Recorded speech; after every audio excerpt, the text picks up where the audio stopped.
how to recover deleted Telegram account in 2026. So if you want to recover deleted Telegram account in 2026, then what you need to do is first, you need to go and uninstall your Telegram application because it might have some bugs, or if it's not an updated version, then just simply go and delete it at first. After deleting, restart your device. Now, after restarting, you can go to your Play Store or your App Store and then again download Telegram application. Even after downloading, if that doesn't fix your problem, then the next solution is you need to make sure that it's updated version. So you need to go with your search on your Play Store or your App Store and search for Telegram. And if you have any updates right here on the Telegram, you just need simply go and update it. After updating, your problem might be fixed. But even after updating, if that doesn't fix your problem, then you need to open up your settings. Now, under settings, you need to scroll down a bit and then you'll find the option of apps. You need to tap on it and go with manage apps.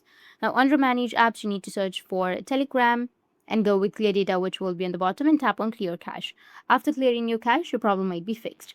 But even after clearing, if that doesn't fix your problem, then you just need to simply open up your Telegram and then go with the cache section and delete your cache from there as well. Once you've done all of that, now you need to open up your Telegram application and enter your mobile number with the country code, and you may receive a code, a verification code or an OTP to your mobile number that you've just entered, and you'll be able to reset or recover your Telegram account. So that's it, and if you have any questions, feel free to comment below. Thanks for watching.